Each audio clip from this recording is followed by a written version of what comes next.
Hello friends, I'm Anupama Singhal from National Academy of Commerce, a premium coaching institute CA, CS and CMA students.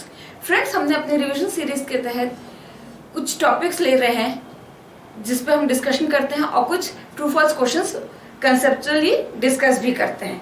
तो आज का जो topic हम लोगों ने टेकअप करा है वो है सब्सिडियरी बुक्स। सब्सिडियरी बुक्स क्या होती हैं और हमें इनकी जरूरत क्यों होती है? तो बच्चों, जब हम लोग अपना कोई भी बिजनेस स्टार्ट करते हैं तो हमारा एक मोटिव होता है, दैट इज प्रॉफिट अर्न करना। तो उस प्रॉफिट को हम कैसे डिटरमाइन करेंगे? हम पूरे साल एक हमारा अकाउंटिंग पीरियड होता है जहाँ पे हम अपनी एंट्रीज करते हैं, लिखते हैं। तो वो हम कैसे अपनी अकाउंटिंग एंट्रीज मेंटेन करेंगे? हमें क्या बुक्स चाहिए? तो सब्सिडियरी बुक्स है क्या? हमारे मुंह से सब्सिडियरी बुक्स के वर्ड्स क्यों आता है सामने? तो जो हमारा अकाउंटिंग प्रोसेस होता है, जो हमारी पूरी अकाउंटिंग लिखने का प्रोसेस होता है, उसमें सबसे पहले देखिए, जब हम ट्रांजैक्शंस होते हैं बिजनेस में, हमने कुछ लिया दिया, परचेज करा, सेल करा, कुछ रेगुलर एक्सपेंसेस करे, तो इन सारों को मिला के कुछ परचेजेस, सेल्स, एक्सपेंसेस, तो हमारे एक पूरे साल का प्रॉफिट हमारे सामने आता है। हर साल हम कुछ प्रॉफिट कमाते हैं। कुछ हमारी सिमिलर इंडस्ट्रीज है, हमारे कॉम्पिटिटर्स हैं, वो भी प्रॉफिट कमाते हैं। तो हमारे दिमाग में होते हैं प्रॉफिट के साथ साथ कि हम कहाँ स्टैंड कर रहे हैं अपने पीयर्स के साथ। तो उसी सब को देखने के लिए कि हमारे को प्रॉफिट असर्टेन करने के लिए हम बुक्स ऑफ अकाउंट्स मेंटेन करते हैं। सबसे पहले हम लोग बिजनेस में ट्रांजैक्शंस को आइडेंटिफाई करते हैं। उनको जो ट्रांजैक्शंस हम मॉनेटरी टर्म्स में मेजर कर सकते हैं, यानी जिनको हम मनी की वैल्यू असाइन कर पाते हैं, उनको हम अपनी बुक्स ऑफ अकाउंट्स में लिखते हैं। तो कुछ बिजनेस ट्रांजैक्शंस, कुछ बिजनेस ऐसे होते हैं जहां की एक जर्नल बुक में सारी एंट्रीज आ जाती हैं। बट जैसे जैसे बिजनेस ग्रो करता है, हमें नंबर ऑफ बुक्स की रिक्वायरमेंट चाहिए होती है। क्यों? क्योंकि हम ट्रांजैक्शंस को, वेरियड ट्रांजैक्शंस होते हैं जो एक बुक में हमारे नहीं आ सकते हैं। तो इसके लिए जो हमारी जर्नल बुक है उसको हम डिवाइड करते हैं, जैसे purchase book, sale book, cash book, purchase return book, cell return book, bills received book, bills payable book and journal proper. तो जो हमारा जो जर्नल को हमने इन बुक्स में डिवाइड करा है, ये हमारी सब्सिडियरी बुक्स कहलाती हैं। सब्सिडियरी बुक्स अगर हम इनको ब्रॉड और बात करें और थोड़ा सा और कैटेगराइज करें, तो हमारी एक कैश सब्सिडियरी बुक्स हो गई, जिसमें हमारी cash book can be further bifurcated, आपका 2 कॉलम 3 कॉलम कैश बुक, पेटी कैश बुक। या फिर हम बात करते हैं गुड्स की। गुड्स वो आइटम होते हैं जिनमें हम डील करते हैं, जिस चीज का हमारा बिजनेस है। तो देखिए, हम परचेज करेंगे, कुछ गुड्स हम लेंगे, तभी तो हम बेचेंगे गुड्स को आगे, ठीक है? तो ऑब्वियस ही बात है, जब हम बिजनेस कर रहे हैं तो हमारे number of transaction of purchases भी बहुत होंगे और हमारी सेल आउट भी बहुत ज्यादा होंगी। तो हमारे को धीमे धीमे एक सेपरेट बुक की रिक्वायरमेंट होती है, तो हम एक परचेज बुक बनाते हैं, एक सेल बुक बनाते हैं। बट अगर हम देखते हैं हमारे जो परचेज हुए आइटम्स, अगर हम फ्रीक्वेंटली उनको रिटर्न कर रहे हैं ड्यू टू डिफेक्ट्स या अदर रीजंस, तो हमें, अगर रिटर्न्स हमारे बहुत ज्यादा हैं, तो हम एक सेपरेट बुक भी बनाते हैं, that is purchase return books. But अगर ध्यान रखिए, अगर परचेज रिटर्न्स बहुत ज्यादा नहीं है, देन वो आप उसी परचेज बुक में एंट्री कर सकते हैं। And similar is the case with sales. आप सेल्स कर रहे हो, रेगुलर आपका बिजनेस, आप सेल्स कर रहे हैं, बट अगर आपके पास भी फ्रीक्वेंट रिटर्न्स हैं, यानी रिटर्न इनवर्ड्स हैं, देन आपको रिक्वायरमेंट पड़ेगी एक सेपरेट सेल्स रिटर्न बुक की। बट अगर बहुत ज्यादा रिटर्न्स नहीं है, then you can manage with the sales book only, उसी में आप रिटर्न्स की भी एंट्री कर सकते हैं। तीसरा आता है हमारा बिल्स के बुक। बिल्स बुक हमारी 2 हो सकती हैं, bills received book and bills payable book. तो हमने ये 2 बुक्स बनाई। इसके अलावा हमने अभी देखे 3 क्लासिफिकेशन हमने करे। कैश जर्नल, जिसमें हमारी single column cash book, double column cash book, triple column cash book and पेटी कैश बुक। बैंक के ट्रांजैक्शंस हम कैश बुक के थ्रू ही डील कर लेते हैं। देन हमारा गुड्स जर्नल थे, जिसमें हमने purchase book, sale book, purchase return book, sales return book बनाते हैं। देन बिल्स रिसीवेबल बुक, जो कि हमारी बिल्स से रिलेटेड बुक्स होती हैं, bills receivable and bills payable journal books. And lastly हम रखते हैं एक जर्नल प्रॉपर। जर्नल प्रॉपर में बच्चों वो ट्रांजैक्शंस आते हैं जो कि अभी मैंने जो भी बुक्स मेंशन करी थी उनमें उनको अगर डील नहीं किया जा सकता है तो वो सारे ट्रांजैक्शंस आपके जर्नल प्रॉपर में आते हैं, जैसे कि आपकी opening entries, closing entries, transfer entries, rectification entries, adjustment entries, ये सारी एंट्रीज आपकी जर्नल प्रॉपर में आएंगी। तो जो ये वेरियस नंबर ऑफ जर्नल्स हैं या सब्सिडियरी बुक्स हैं, ये आपके वर्क में परफेक्शन, ईज ऑफ वर्क और एक प्रोफिशिएंसी लाता है। जैसे मैंने बात करी थी आपको कैश जर्नल्स की, तो कैश बुक की जो हमारा सब्सिडियरी बुक्स की जो हम बात कर रहे हैं, ये हमारी बुक्स ऑफ प्राइम एंट्री है। क्यों? क्योंकि सबसे पहले हम अपनी एंट्रीज इन्हीं बुक में करते हैं। पर बात करते हैं अगर हम कैश बुक की, तो कैश बुक आपकी एक subsidiary book as well as ledger भी है, क्योंकि वो एज अ कैश अकाउंट भी एक्ट करता है। तो इन वेरियस बुक्स में हमारी वेरियस तरीके की एंट्रीज होती हैं। अगर हम बात करें परचेज बुक और सेल बुक की, तो आपको क्या लगता है परचेज बुक और सेल बुक्स में क्या क्या जानना चाहिए? एक तो मैंने आपको बताया ये गुड्स रिलेटेड आपके जर्नल्स हैं, जर्नल बुक्स हैं। तो ऑब्वियस सी बात है जो आइटम्स में आप डील कर रहे हैं, जिस चीज का आपका बिजनेस है, आप उस चीज की एंट्रीज इसमें करिएगा। फॉर एग्जाम्पल हमारी गारमेंट शॉप है, ठीक है, तो हमारे गुड्स क्या हुए? गारमेंट्स हुए। हम गारमेंट्स कहीं से खरीदेंगे, वेरियस टाइप्स ऑफ गारमेंट्स हैं, हम वो परचेज कर रहे हैं और वही हम सेल कर रहे हैं। तो these garments are our goods, हमारे गुड्स हैं वो, उनकी एंट्री हम सारी परचेज बुक में करेंगे। अब वही हम सेल करें तो वही गारमेंट्स हम सेल करें तो वो सेल बुक में भी जाएंगे।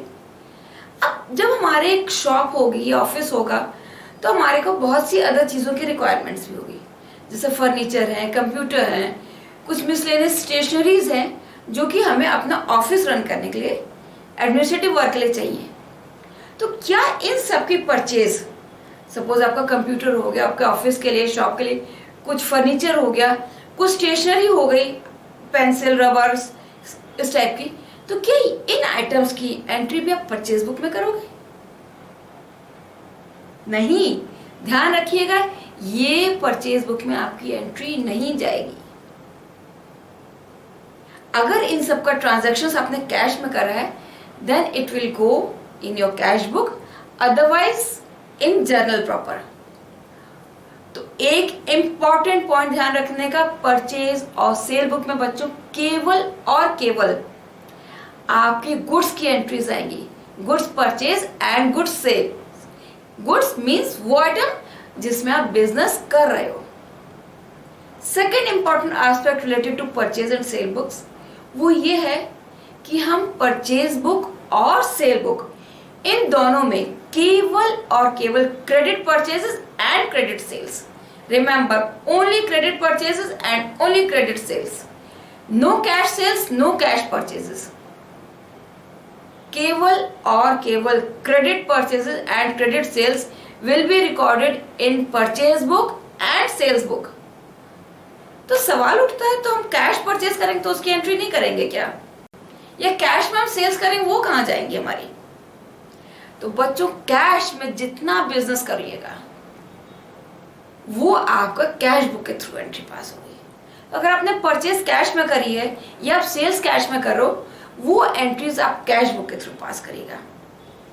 सो remember an important point regarding purchase book, sale book, इसमें आप केवल और केवल credit purchases and credit sales record करेंगे। Cash purchase and cash sales will go into cash book. So this was a very important point जहां पे अधिकतर लोग कंफ्यूज होते हैं। ये था कैश बुक को आप सारी कैश ट्रांजैक्शंस, एक्चुअल कैश जहां आप ले दे रहे हो, वो सारी चीजें आएंगी। हम बात करते हैं कि हमने बुक की बात और करी थी, दैट इज पेटी कैश बुक। पेटी कैश बुक क्या होती है?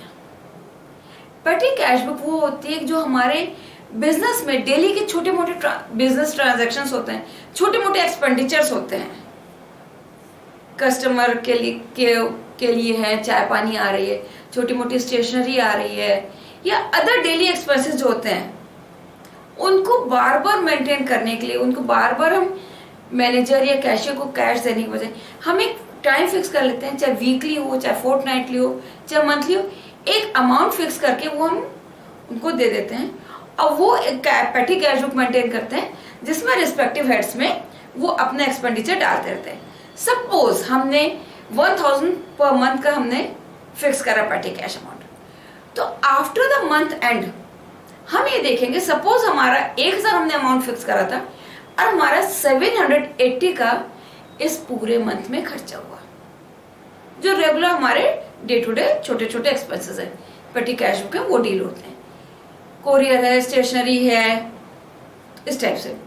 अब मंथ के एंड पे हमारे पास 220 रुपीज बचा, तो again the owner of the organisation वो मैनेजर को या जो भी पेटी कैश मैनेजमेंट देख रहा है उसको बैलेंस 780 रुपीज दोबारा दे देगा, जिससे मंथ बिगिन में अगेन उसके पास बैलेंस 1000 रुपीज है।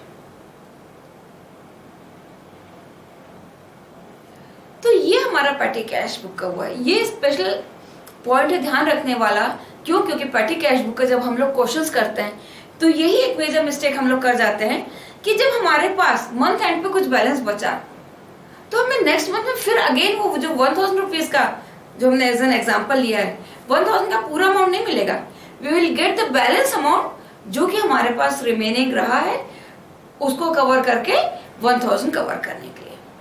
सो बच्चों, ये छोटी छोटी बातें थी जो कि हमने इसमें सब्सिडी बुक्स में देखते हैं। अब आते हैं बिल्स रिसीवेबल और बिल्स पेबल। बिल्स रिसीवेबल क्या है? बिल्स रिसीवेबल मीन्स वो पैसा जो कि आपको मिलना है।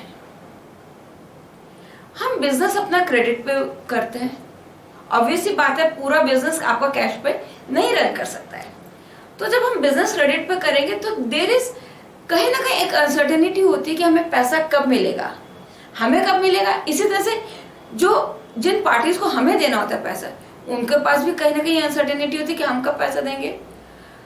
तो एक बिल्स का कंसेप्ट होता है कि हम जो सेलर होता है ही ड्रॉज अ बिल,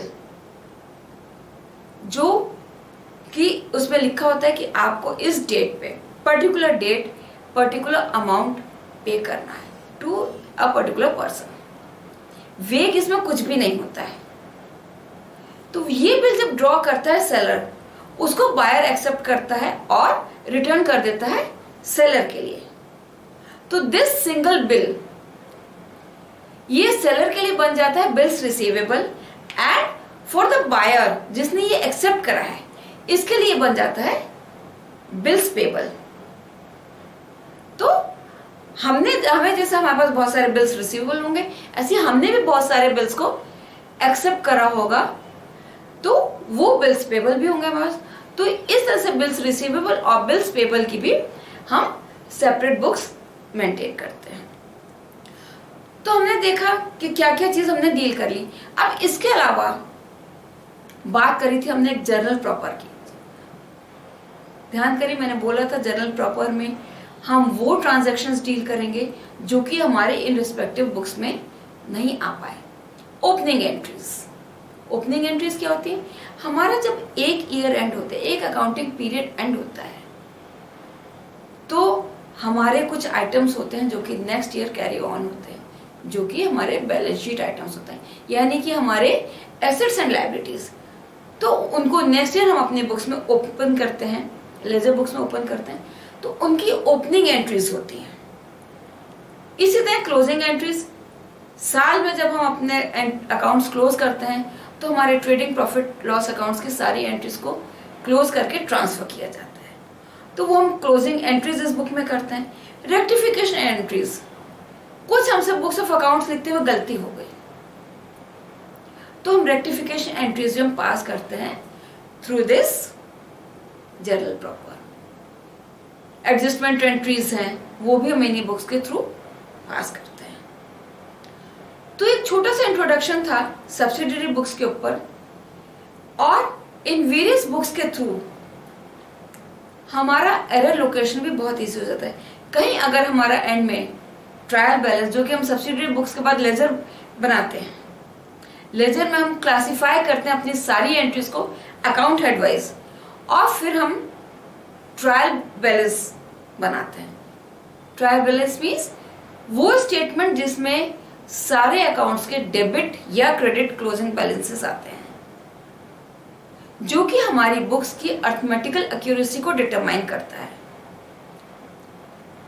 तो हमारी सारी एंट्रीज हमारे जो ट्रायल बैलेंस में आती हैं वो थ्रू लेजर आती हैं, और लेजर की एंट्रीज कहां से आती हैं? इन्हीं सब्सिडरी बुक्स से आती हैं जिनकी अभी हम लोगों ने बात करी।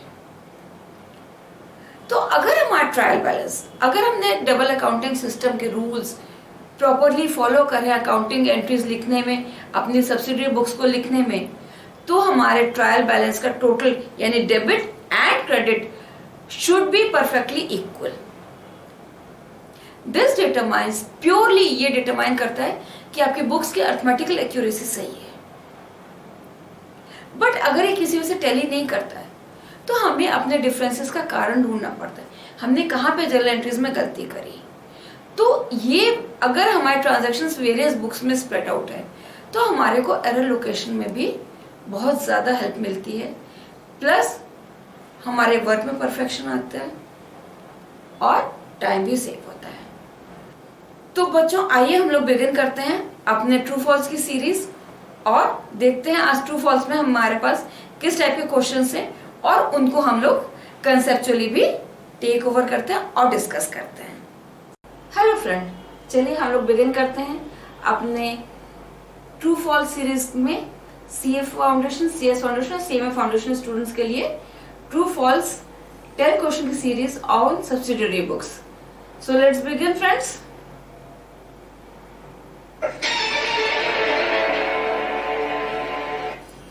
सो हमारा पहला क्वेश्चन है, purchase book records all purchase of goods. क्या क्वेश्चन है? परचेज बुक यानी जो हमारी एक सब्सिडियरी बुक है related to goods, purchase book records all purchase of goods. क्या सोचना है आप लोगों का? बहुत सिंपल सी चीज है और पर बहुत इंपॉर्टेंट कंसेप्ट है। तो फ्रेंड्स इसको ध्यान में रखिएगा, जो इसका आंसर बहुत ध्यान से सोचिएगा।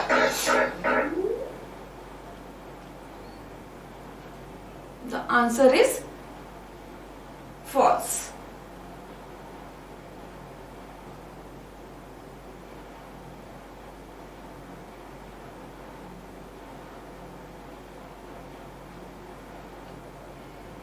जो इस क्वेश्चन में कंसेप्ट याद रखने की चीज है वो ये है कि जो हमारी परचेज बुक है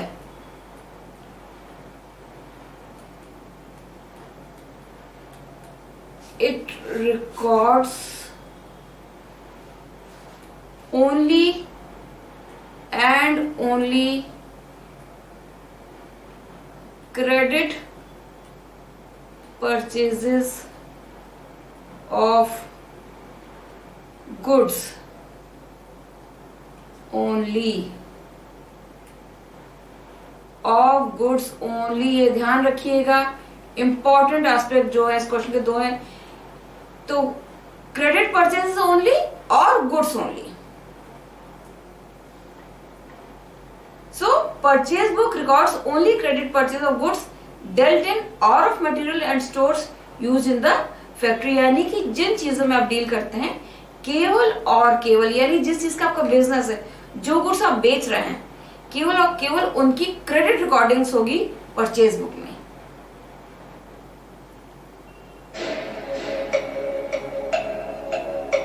सेम रिलेटेड क्वेश्चन है, the sales book is kept to record all sales. I think इसका आंसर तो अब क्लियर होगा आप लोगों को।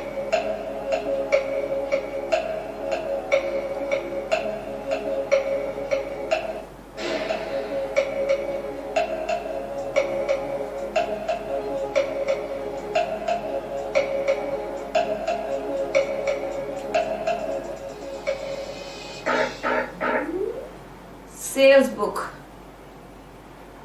again it records only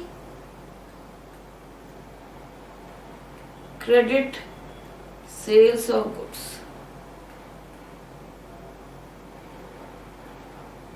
यानी कि क्रेडिट सेल्स ऑफ गुड्स जो है आपका वही रिकॉर्ड होगा इसमें। तो परचेज बुक, अगर हम दो फर्स्ट और सेकंड क्वेश्चन को डिस्कस करें तो परचेज बुक और sale book they are meant only and only to record credit purchases and sale of goods और मटेरियल्स जिसमें भी आप डील कर रहे हैं। So moving on to the third question. Opening, closing, rectifying and adjusting entries are recorded in journal proper. क्या कह रहा है यहाँ पे? Opening, closing, rectifying, adjusting entries are recorded in journal proper.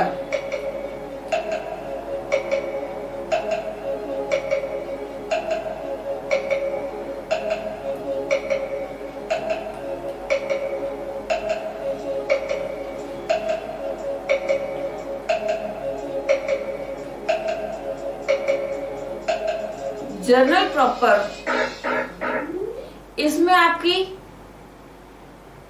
Opening, closing, rectifying, adjusting, ये सारी entries आपकी इस बुक में होंगी।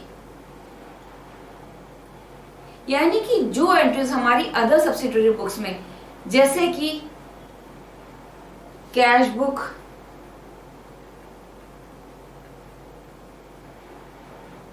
परचेज बुक,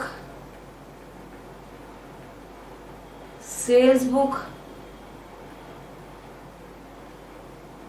बीआर बुक या बिल्स पेबल बुक, इन सब में नहीं हो सकती, वो यहाँ पे होंगी एंट्रीज। यानी कि हमारी जब हम साल की शुरुआत में बुक्स अपनी ओपन करते हैं तो वो opening entries,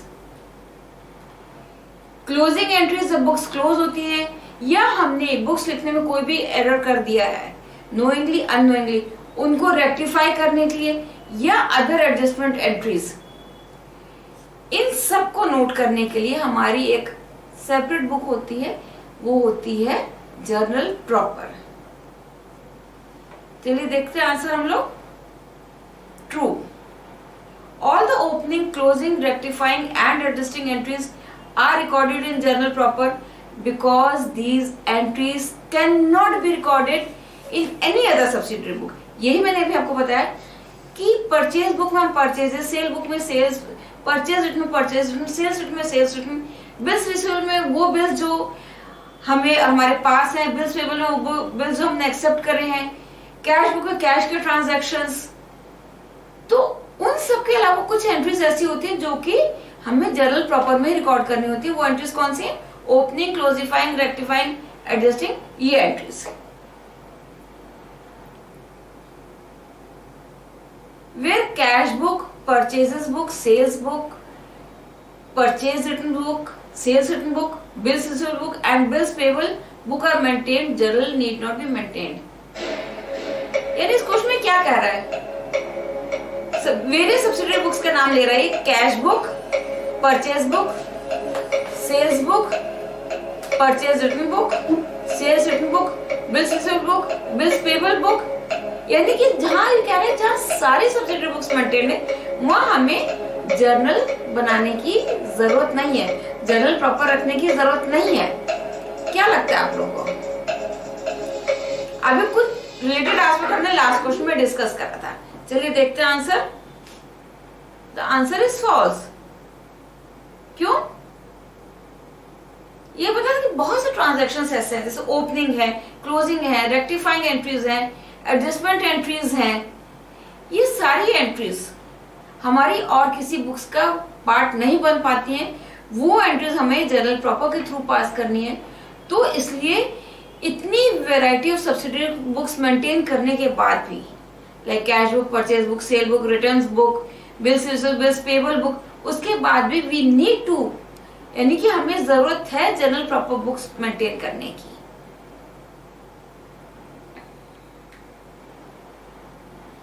So the next question in the queue is purchase written book is used to record return of assets sold on credit.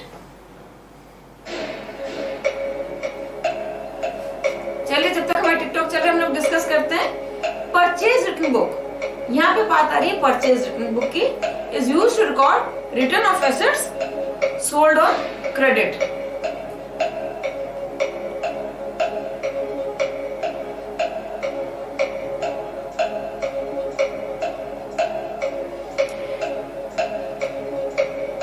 Purchase return book यानी कि अगर हम केवल परचेज बुक की बात करें, ओनली परचेज, परचेज बुक क्या करता है, records credit purchases of goods only.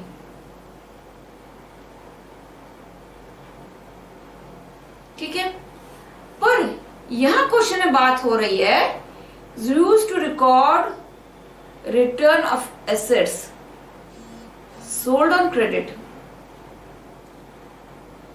सबसे पहली बात ये बात कर रहा है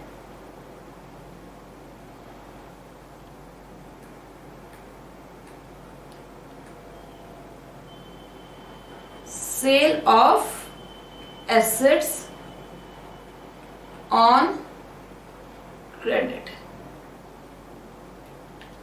क्या लगता है आपको, सेल ये परचेज बुक है, दिस इज, तो परचेज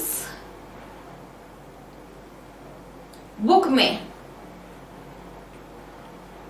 परचेज रिटर्न बुक में सेल्स आएगी क्या, नहीं आएगी, सेल्स का तो सवाल ही नहीं उठता है। फिर of assets on credit, assets आपकी संपत्ति है, आपके एसेट्स ऑर्गेनाइजेशन के, वो हमारी परचेज और सेल बुक में डील नहीं होते हैं, नॉट डेल्ट इन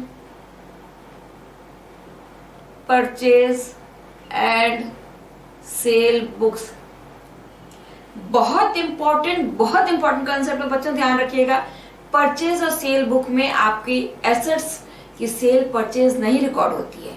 अगर आपने क्रेडिट पे सेल परचेज करी एसेट्स की तो it is recorded in journal proper.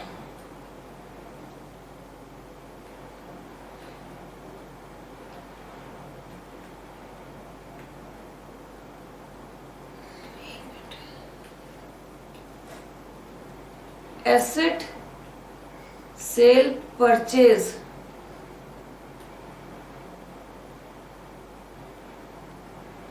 on credit is recorded in journal proper।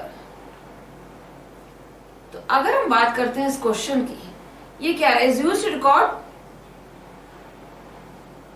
Return of assets sold on credit, यानी कि जो हमने सेल्स रिटर्न है, this is sales return, this is your sales return. ये आपकी sales return of assets है।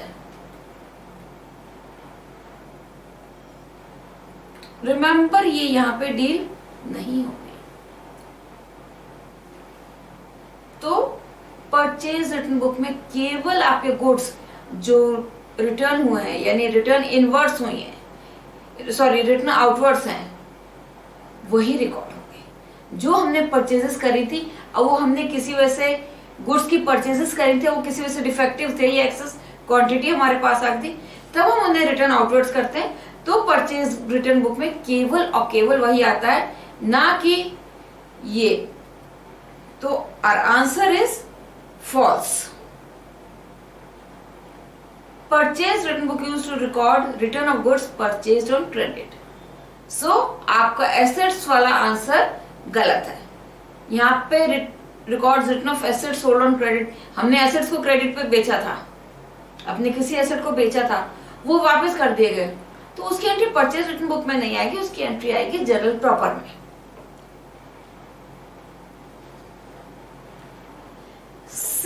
written book is used to record return of assets sold on credit.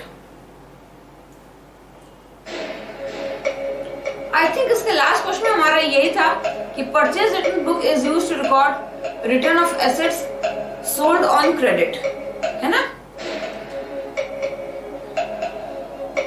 चलिए इसको भी हम लोग देख लेते हैं। यहां बात कर रहे हैं सेल्स रिटर्न बुक, जो कि records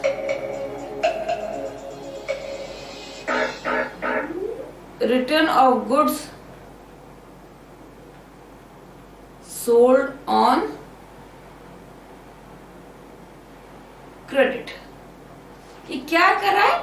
sales return book record करता है return of goods sold on credit, ना कि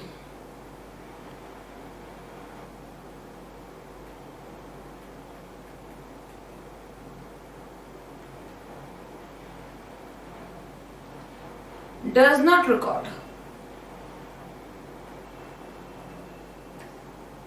यानी सेल्स रिटर्न बुक आपके assets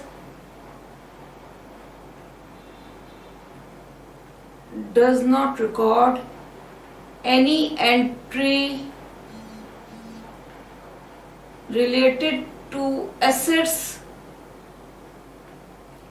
or other items not dealt with।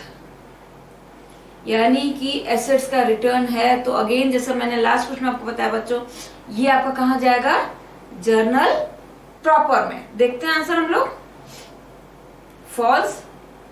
Sales return book is used to record return of goods sold on credit.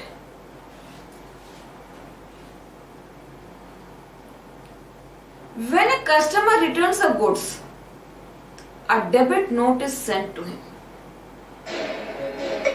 A very interesting question बच्चों, और इसमें I think काफी बच्चे confuse होते हैं कि डेबिट नोट और क्रेडिट नोट कब इशू होता है। तो चलिए इसको हम दूसरे तरीके से डील करते हैं क्वेश्चन को।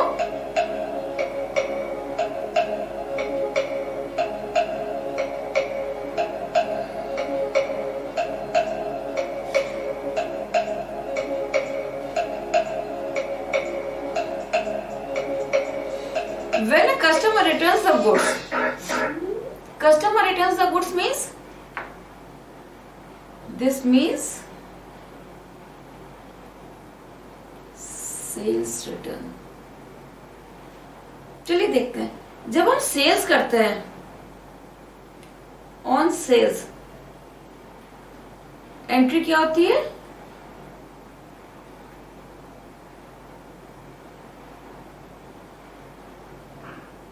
Party account debit to sales, that is customer is debited. तो बच्चों जब कस्टमर गुड्स रिटर्न करेगा, when customer returns the good, debit या क्रेडिट क्या होगा? यहां हमारा डेबिट हो रहा है, इस केस में क्रेडिट होगा। जब सेल्स होती है तब वी डेबिट द कस्टमर, और जब सेल्स रिटर्न होती है यानी कि जब कस्टमर हमें गुड्स लौटाता है, then we issue him the credit note. इसको एक और सिंपल तरीका है याद रखने का,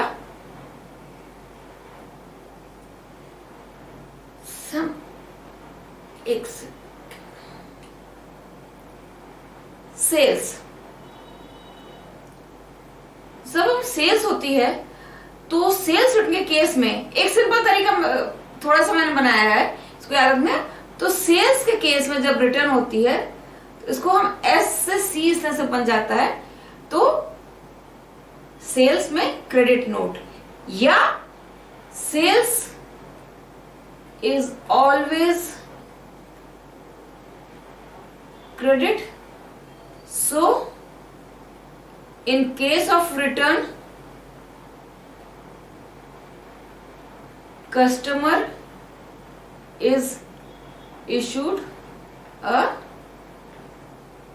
credit note. I hope ये क्लियर हो गया होगा आपको. Let's see. False, right.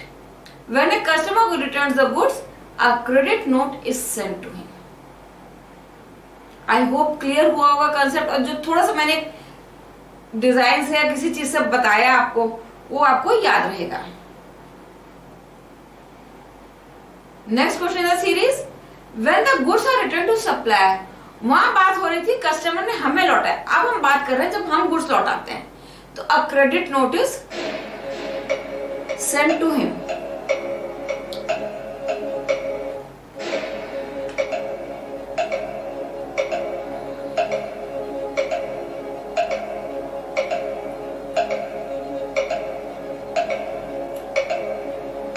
Goods are returned.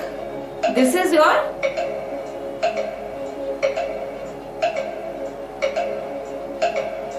Purchase return. तो इस केस में हम क्या करेंगे, जैसे मैंने लास्ट क्वेश्चन बताया था, एंट्री हमारी ऑन परचेज क्या होती है,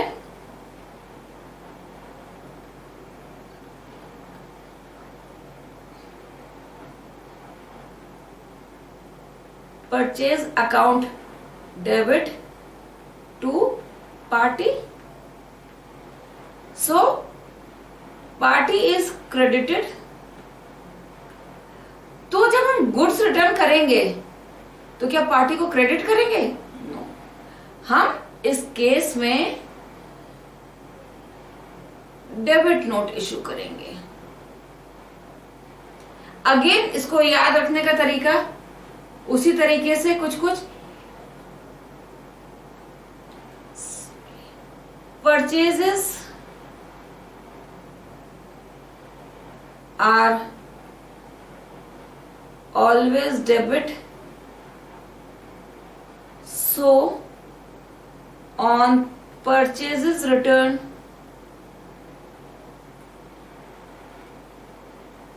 issue a debit note, just to remember.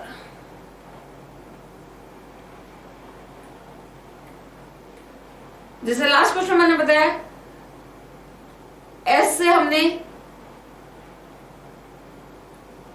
Sales, purchase,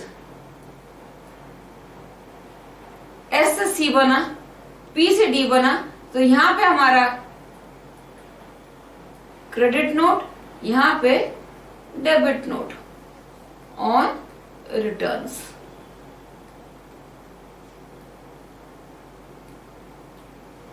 ये आप याद रखिए.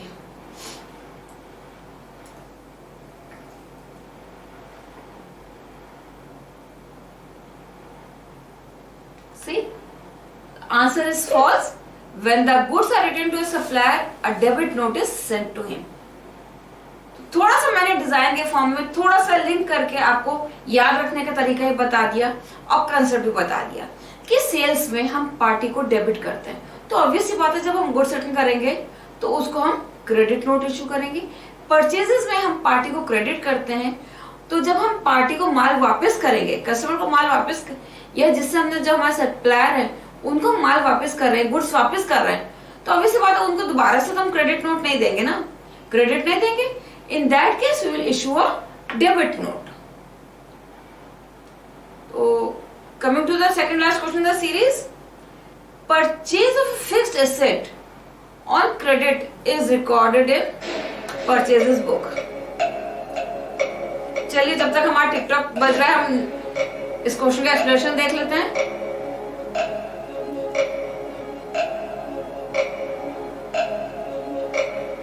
परचेज ऑफ फिक्स्ड एसेट, तो fixed asset credit purchase book. Purchase book में बच्चों क्या बताता है, records only credit purchases of goods dealt in by the firm। तो यहां बात हो रही है एसेट्स की। We are talking of assets. Assets की रिकॉर्डिंग कहाँ होती है? एसेट्स हमारे गुड्स नहीं है, हम इनका बिजनेस नहीं कर रहे हैं। Assets are the property of the business. तो इनकी परचेज कहाँ रिकॉर्ड होती है? This is recorded in journal proper. यहां नहीं रिकॉर्ड होती, तो is recorded in journal proper. Let's see the answer. क्या हमारा आंसर सही है? Answer is false, right. अब reasoning, purchase of fixed asset on credit is recorded in journal proper.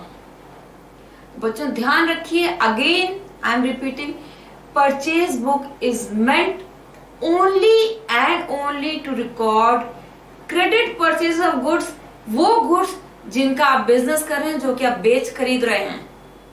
Asset आपकी संपत्ति है, ऑर्गेनाइजेशन की संपत्ति है, इसका खरीदना या बेचना आप जर्नल प्रॉपर के थ्रू करते हैं अगर ऑन क्रेडिट कर रहे हैं। इन केस अगर आपने एसेट भी कैश में खरीदा है, then it will be recorded in your cash book. तो चलिए last question in our series. बच्चों अगर आपको कहीं भी डाउट हो, किसी क्वेश्चन में आपको डाउट अराइज हो रहा हो, तो आप मेरे को कमेंट करिएगा, व्हाट्सएप में मैसेज डाल दीजिए या मेरे को कॉल कर लीजिए। मेरा नंबर स्क्रीन पे नीचे चल रहा है और मैं अभी आपके साथ एंड में नंबर भी शेयर करती हूँ। So the last question is another interesting one. The allowance made for prompt payment is called trade discount. चलिए डिस्कस करते हैं हम लोग।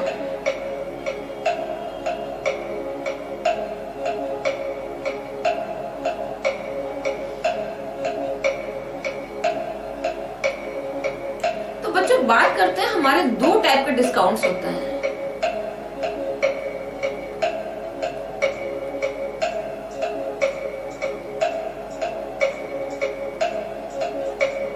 Trade discount and cash discount. यहां बात कर रहे हैं क्वेश्चन में ट्रेड डिस्काउंट की।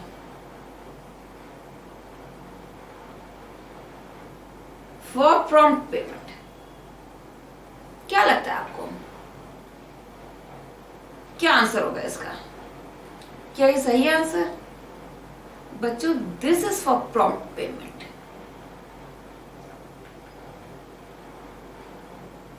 and this is a discount on catalog price of goods।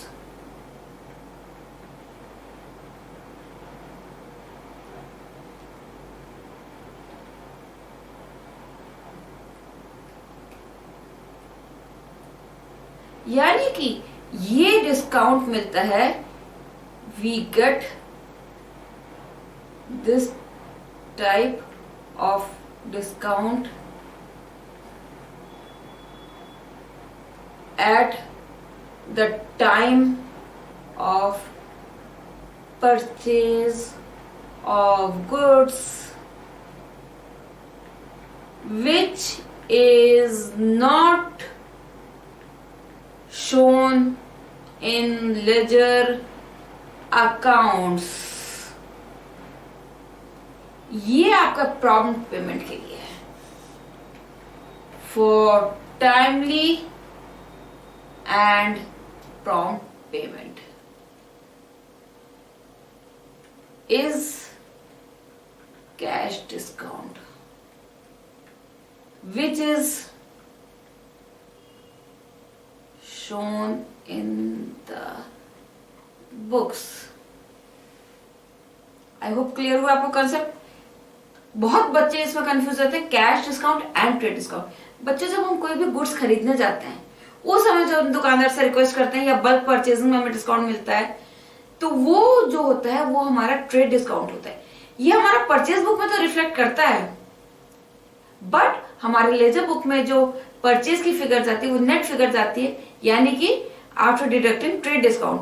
तो जो हमारा ये ट्रेड डिस्काउंट है ये हमारा बुक्स में रिफ्लेक्ट नहीं करता है। बट कैश डिस्काउंट वो डिस्काउंट है जो कि हम बाद में, जो हमारे रिमेनिंग अमाउंट ड्यू है वो हम क्विकली या टाइमली देने पर हमें वो डिस्काउंट ऑफर किया जाता है, और ये कैश डिस्काउंट हम हमेशा अपनी बुक्स में शो करते हैं। तो आइए देखते हैं इसका answer. The answer is false. Reason, the allowance made for prompt payment is called cash discount. So I think friends आपको क्लियर हुआ होगा जो भी इसमें कंसेप्ट है। अगर कहीं भी आपको कोई डाउट होता है, you can call me on 9506554198 or WhatsApp me at the same number. So friends, till then study hard, keep healthy, keep safe and come out with flying colors. Thank you very much.